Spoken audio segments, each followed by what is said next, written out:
Unacademy. Let's crack it.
सो आप उत्तर प्रदेश वाराणसी से हैं। जी सर. इंट्रोडक्शन दीजिए अपना। So my name is Neha. I am born and brought up in Varanasi. I have completed my graduation from Ram Manohar Lohia National University, Lucknow, and I have completed my LLM from Rajiv Gandhi National University of Law, Patiala. Patiala Punjab से? जी sir. अब यहाँ की किसी university से आपको LLM ठीक नहीं लगा? Sir, actually, for pursuing LLM, I have appeared for CLAT PG course. So through that, I have got NLU Patiala only. अभी इंटरनेशनल लेवल पर अगर बात करें तो इंडिया ने एक अलग तरीके का अचीवमेंट लिया जो हालांकि प्लान हमने किया नहीं था। नंबर 1 पे आ गए हम। किस मामले में नंबर 1 पे आए, जिसके बारे में हमने कोई अलग से प्लानिंग नहीं की थी, कोई स्टडी नहीं थी, ऑटोमेटिकली नंबर 1 पे आ गए। Sir, recently India has been on the first position in terms of population. Population कितना है इंडिया का population? So currently it's 1.48 billion. और आप यूपी का? Sorry sir, I'm not aware of it. Varanasi का कितना पॉपुलेशन है? Sir, it's 13 million. 13? Around 13 million. 13 million. Yes sir. आपकी वाराणसी के डिस्ट्रिक्ट जज कोर्ट आपने विजिट किया कभी? Yes sir. तो कोर्ट के बाहर क्या लिखा रहता है? कोर्ट का नाम क्या होता है? Sir, जिला एवं सत्र न्यायालय. जिला एवं सत्र न्यायालय। जी सर. ये सेशन जज और एडिशनल सेशन जज और असिस्टेंट सेशन जज, इन तीनों का जो एडमिनिस्ट्रेटिव संबंध है सीआरपीसी के दृष्टिकोण में, उसको आप एक्सप्लेन कीजिए। Sir, according to section 10 of the CRPC, sir, there is subordination in terms of additional district judges and assistant district judges. So, assistant district judges are subordinate to the additional and district judge. और apart from it, Sir, assistant district judge exercises a subordinate position in terms of in comparison to district judge and additional district judge. तो आपने पुरानी वाली बात ही नए तरीके से कह दी, कुछ नया point? Sorry sir, I'm unable to recall it right now.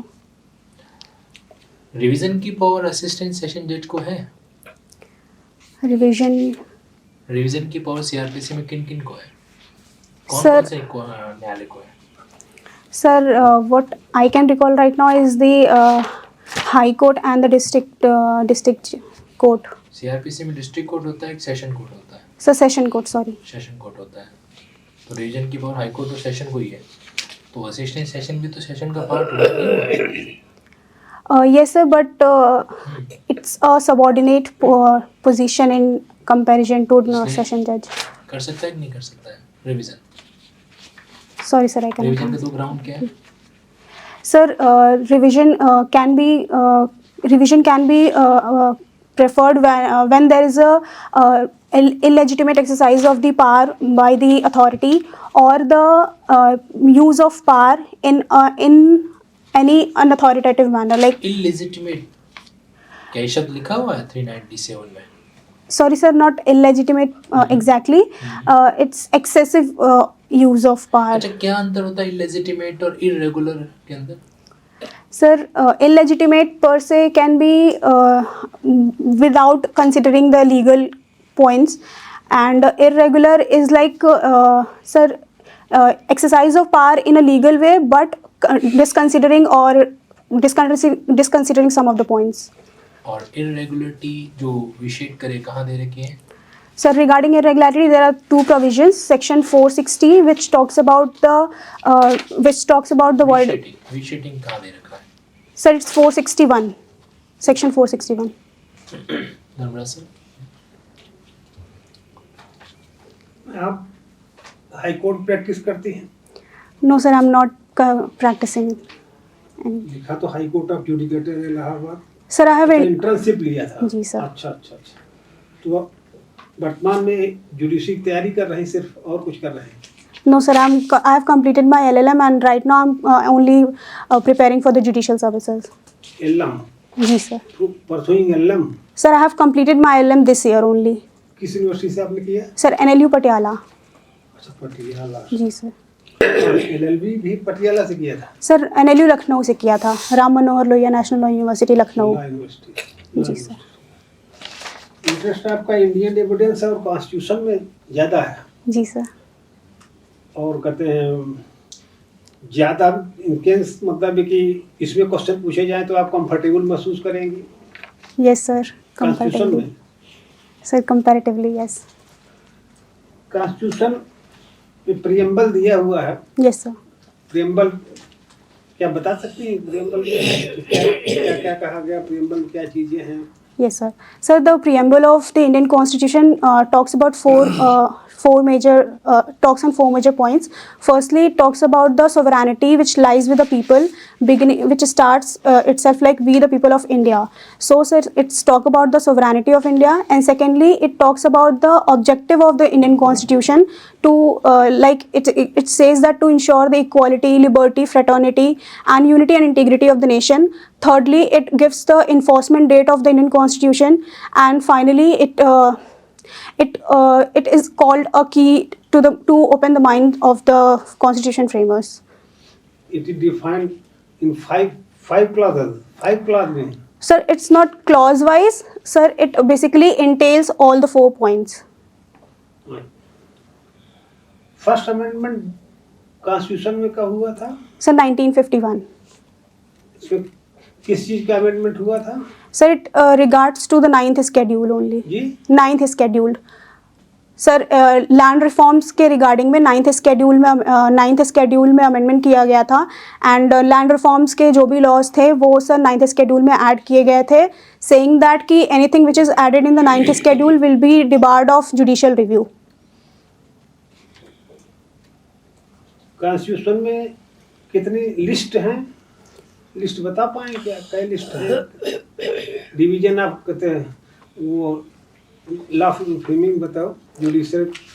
So there are 3 lists. First is the union list, second is the state list, and third is the concurrent list. तीनों में अंतर क्या है? Sir, on the union list, there's an exclusive legislative power of the parliament or the central government, and in consideration to the state list, the state government is empowered to make laws exclusively, and on the concurrent list, the state government as well as the central government both has power to frame laws. जैसे? Sir, concurrent list का एक आध उदाहरण बताइए। Sir, for example, sir, education, we can say education. So central government as well as the state government both are empowered to make laws on education. और कोई है? So health is one of them also. कितने आप क्या कहते हैं scheduled हैं constitution में? So there are 12 schedules. 12 schedule. Yes, sir. अच्छा। कॉन्स्टिट्यूशन का जो अमेंडमेंट है कौन सा आर्टिकल है? Sir, Article 368. 360 क्या कहते हैं इनएवाइजेबल, मतलब ये इसको कहते हैं कंट्रोल किया जा सकता है कि सब पे संविधान अधिनियम अमेंडमेंट के द्वारा संविधान के पूरे सब चीज को अमेंड किया जा सकता है? Sir, according to the ruling held in the Keshwananda Bharati case, the constitution can be amended in any way, but the basic structure shall not be violated. What is basic structure? So the doctrine of basic structure is basically propounded in the case of Keshwananda Bharati versus Union of India, which enlists some of the essential ingredients of the Constitution of India, which cannot be violated in any case, and which is the very essence of the Constitution of India. क्या क्या है वही पूछना Sir, चाहता हूँ. yes, sir. Sir, to list, sir, it is separation of power, the rule of law, the independence of judiciary, the judicial review power, and sir, there are many more, but I can recall these points only right now. Preliminary decree and final decree में क्या अंतर होता है? Sir, preliminary decree can be passed at a preliminary stage where some of the points are yet to be decided by the court, whereas the final decree comes after the final conclusion, final adjudication of the case. Constructive res judicata क्या है? So, constructive res judicata is the concept wherein the parties are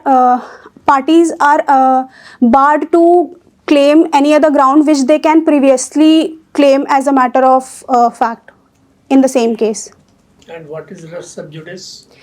Sir, res sub judice is provided under section 10 of the Civil Procedure Code, and it talks about if there is a matter pending in one of the court and it comes on the same point of law and on the same title and between the same parties, then any other subsequent suit cannot be filed on the same point of law. Order 26 क्या कहता है? Sir, Order 26 CPC, yes, sir.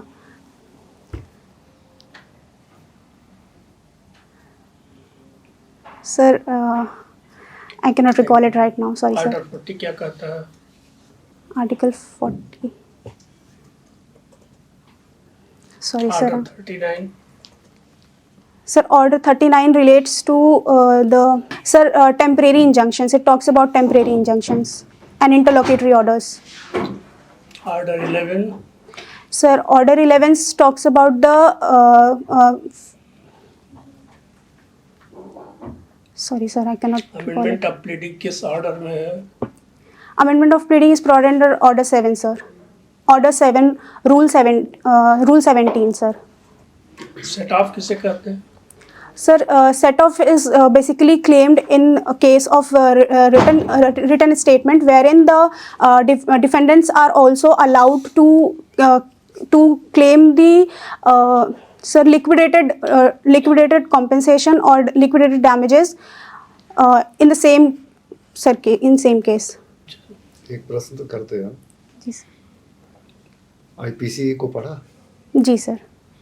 एक offence है उसके अंतर्गत section 304B. जी ठीक है ना? क्या अंग्रेजी में समझ? Sir, it's section 304B of IPC talks about the rash and negligent act, and it provides punishment for the rash and negligent act. Sir, it talks that if someone commits an act irrationally or sorry sir, I cannot frame it properly. 304B. जी sir. अगर judiciary में तुम्हारा selection नहीं होता है तो अपनी life को पॉजिटिव वे में कौन सा दूसरा ऑप्शन दोगे आप और क्यों दोगे?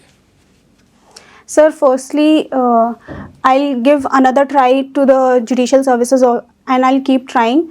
But sir, in case if I'll have to choose, sir, I'll prefer the academics. Academic में जाएंगे आप? जी सर. चलिए ठीक है, we have done with your mock and now it's time for feedback.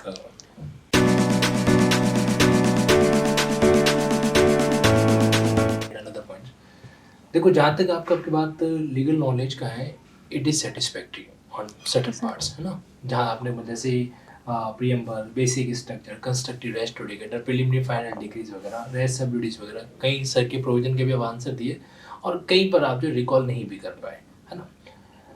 सबसे पहला जो पॉइंट ये कि जो आपने बोर्ड को इनिशियली थोड़ा मिसगाइड किया, आप एक ही पॉइंट आपने बताया और आपको लगा दूसरा पॉइंट में उसी को वापस दूसरे तरीके से बता देते, जबकि आप इंटरनली जानते थे आप सेम पॉइंट बता रहे हो, है ना।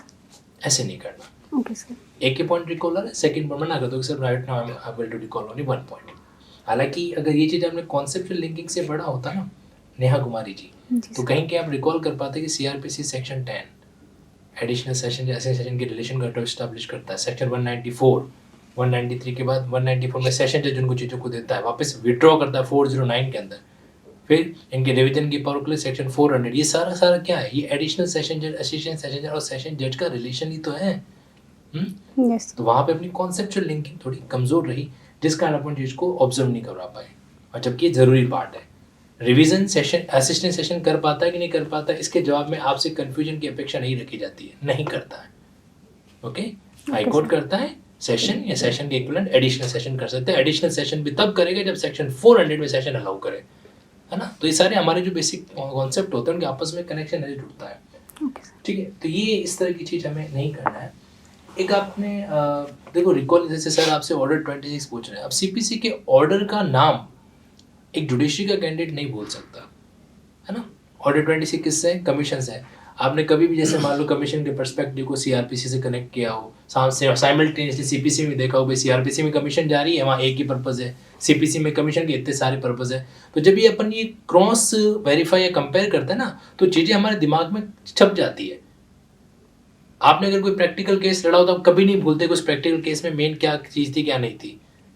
सर ने आपसे अमेंडमेंट ऑफ प्लीडिंग पूछा, आपने गलती से 7 का 17 बता दिया। जब प्लीडिंग शब्द इस्तेमाल किया जा रहा है तो we need to focus, we are not specifically talking about plaint. 6-17 था वो, ठीक है। ये अनजाने हुए गलते हैं, क्योंकि हम लोग ना शब्द को थोड़ा ऑब्जर्व नहीं। सर ने प्लीडिंग का ध्यान रखो, प्लेंट का अमेंडमेंट कहीं दे भी रखा है क्या अपन को अलग से, है ही नहीं वहाँ पे। तो प्लीडिंग का अमेंडमेंट होता है ना, तो प्लान का अमेंडमेंट ना रिटन स्टेटमेंट का अमेंडमेंट। प्लीडिंग का मतलब प्लान रिटन स्टेटमेंट होता है। तो थोड़ा सा वहाँ पे लिस्निंग पॉइंट को अच्छा सा रखिए, दैट विल बी, मतलब आपकी चीज़ों को कहीं और एड ऑन है जो कर सकता है। आईपीसी को आपने पढ़ा, डाउरी डेथ आपको नहीं मालूम है। 304 भी जो है वो डाउरी डेथ को ही डिफाइन करता है ना। और 4 इंग्रेडिएंट हैं इसके डाउरी डेथ के। जब उसको इस्टेब्लिश कर दिया जाएगा तभी किसी के अगेंस्ट प्रिजम्पशन होता है, ठीक है। अब 4 कौन से हैं, एक तो ये सिद्ध किया जाए प्रोसिक्यूशन के द्वारा भाई विदिन 7 ईयर डेथ हो गई, before death she was subjected to cruelty, there was some demand of dowry. तो जब आप 4 इंग्रेडिएंट इसके होते हैं और इसके बाद after that death occurred in the house of the in-laws, तो जब ये इस्टेब्लिश हो जाएंगे तो ये होता है कि डाउरी डेथ, तो ये प्रिजम्पशन फिर कोर्ट करेगा। अब आप 304 बता रही थी नेग्लिजेंस, 304A वो नेग्लिजेंस है। वहाँ पर नेग्लिजेंस और रेस ड्राइविंग से क्या मतलब है, और नेग्लिजेंट वर्क किया गया तो उससे कोई अंतर नहीं पड़ता। हम 304 भी आपसे पूछ रहे थे, लेकिन आपने या तो आपको मालूम नहीं, और अगर मालूम नहीं था तो आपने हमको विफूल करने का प्रयास किया। हमसे मतलब ये कि जहाँ भी आप बैठी होंगी इंटरव्यू के लिए, तो ये मान लिया जाएगा कि आपको कोई ज्ञान नहीं है। तो ऐसा मत करिएगा, इसको करेक्ट करिए। नहीं, इसको करेक्ट ये भी, और इसको आप ये सोचिए कि अगर आपको नहीं मालूम है तो आप सीधे कहिए कि हमको नहीं मालूम। बाकी overall I think board personally think that you are a judiciary material definitely, और ईश्वर डेफिनेट आप चीज़ों को थोड़ा वर्कआउट जरूर कीजिए। 7 डेज है, 7 दिन के अंदर अपना एक लाइफ का एक बेस्ट पार्ट प्ले कीजिए और आप डेफिनेटली कर सकेंगे। ये मैं आपसे आई कॉन्टेक्ट में लगे कह रहा हूँ, रिवाइज कर लो, कर सकती हो, रिवाइज कर लो अपना जो एक क्लास वाला एक क्लास को देख के उसको 2-3 घंटे में फिनिश कर लो उसको, ठीक है। 5 एटलीस्ट ये मेजर लॉस से तो अपेक्षा रखी जाएगी, है ना। माइनर लॉ में हो सकता है बन ही जाए, पर 304B के सवाल गलत करना ये तो अपने आप को, और शायद आपको आता भी होगा लेकिन आप रिकॉल नहीं कर पाए, तो थोड़ा सा 6-7 दिन खुद को अच्छा सा मेडिटेशन दीजिए। And Neha Kumari ji, definitely you can crack that. Wish you all the very best.